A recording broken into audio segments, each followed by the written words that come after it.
In this video, you will learn how you can install Office 365 on your Windows personal computer. Navigate to the Conestoga IT website. Click on the Office 365 button. Enter your complete Conestoga email address. Enter your password. You will now see your Office 365 dashboard.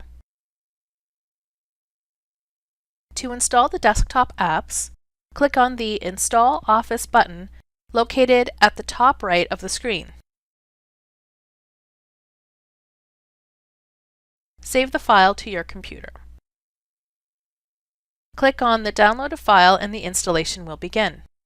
This may take some time depending on your internet connection. After installation, open any Office app and click Sign In to the top right corner. Sign in with your Conestoga email address and password again. This will activate your subscription. To get more help on this, visit the Conestoga IT Support website or contact the TeachMeTech staff at your campus library.